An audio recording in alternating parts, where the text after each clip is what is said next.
Good morning, my dear brothers and sisters. In this gospel narrative, there are two sad stories. The first is the departure of Judas Iscariot. He will eventually betray Jesus. That is sad because Judas Iscariot belongs to the inner circle. He is one of the 12.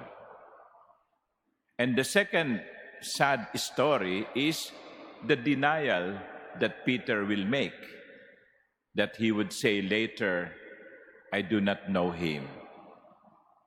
It is another story, sad story, because Peter is considered to be the leader of the group.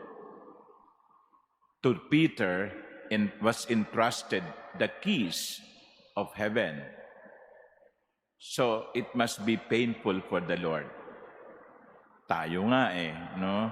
Kapag tayo ay pinagtaksilan kayo ng asawa nyo, ipinagpalit kayo sa best friend nyo, hindi ba't masakit yon?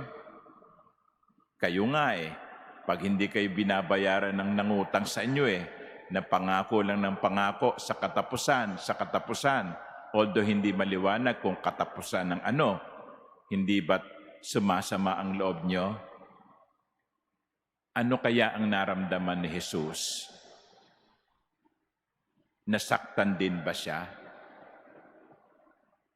Pero nakapagtataka kasi pagkaalis ni Judas para pumunta sa mga punong pari, Jesus said, now is the Son of Man glorified, and God is glorified in Him. Jesus did not express pain or sadness, but rather He saw at what will happen. He saw at what would Judas do, no? Glorification. Sabi ni Jesus, ngayon ay luluwalhatiin na ang anak ng tao. He was able to see something positive out of those sad stories. Sabi niya, this will lead to glorification.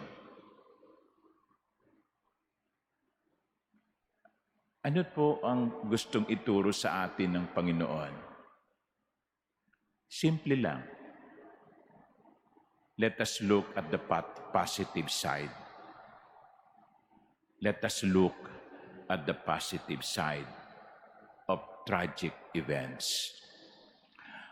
Minsan kasi, kapag may nangyayari sa ating hindi maganda, hindi nakapasa sa board, halimbawa, bagsak sa bar, nagmumukmok, para sa kanya, yun ang katapusan ng kanyang mundo. Jesus is teaching us today, no, look at it from the positive viewpoint. Ano ang itinuturo nito sa iyo? At ano ang positibong pwede mong matutunan mula dito? Many things, bad things will happen. Things that we do not want. Things that we do not like. But Jesus is telling us today, look at the positive side.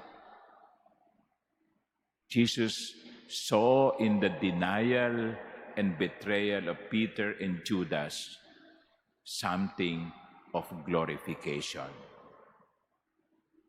Sana ganun din tayo. Amen.